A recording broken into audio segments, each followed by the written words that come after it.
Use experience as an advantage. So I'm not going to talk much because it's already been covered about problem management. But one of the things that I didn't hear covered was conflict management. And I think this one's really powerful. So I'm going to ask a really personal question. I hope offend anybody. But who ever had to break up with a girl or a guy? Right? That used to be a kind of a hard thing to do. You had to pick up the phone. You, at the very least, you had to do it in person. How do we do it today? Text. Facebook, I just heard. Facebook or text. Think about what that creates. We have a generation that does not know how to really engage in face-to-face conflict, because for most of their lives they've been able to control the tempo and the time of how they engage in dialogue or dynamics. And so what we tend to see is that when we put young employees in situations where they have to face conflict, they actually implode. And they can't muster because they've never been taught the skills.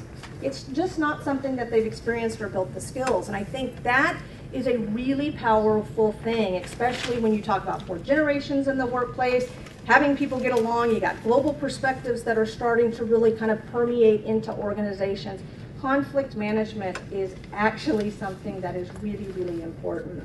Stakeholder management, relationship management, right? More and more is becoming about relationships, and I think it's, relationships are not how many friends you have on Facebook. Relationships are about building high quality connections with people, and I think that what I would say is our seasoned professionals, and you're right, that doesn't roll off very, very well. They've seen the problems that exist in organizations. There's only so many degrees of freedom in business, right? Let's be honest, right? There's only so many degrees of freedom, and you've seen a lot of them. Most organizations have similar problems. They're just different extremes, and they're different players. Last 2 are really about using social media, so I'm not advocating going out and being at Facebook and putting anything out there, but use it so you understand it. Use it to try to understand why people are going there. It will help you understand your colleagues in a much better way.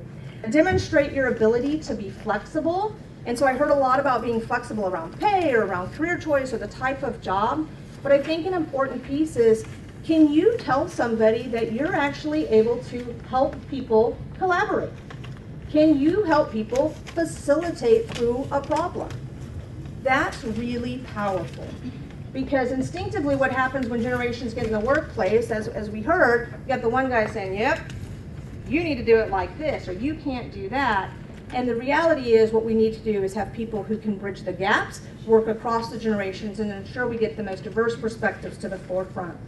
And then the most important thing, and this is really true for Grainger, because we believe that our responsibility is to leave something behind for the next generation and for our shareholders and their shareholders. And so we take this notion of coaching and mentoring and this willingness to share and teach very, very seriously. I don't think that actually always comes through when people are interviewing, but it can also be a very powerful recommendation for how to differentiate yourself.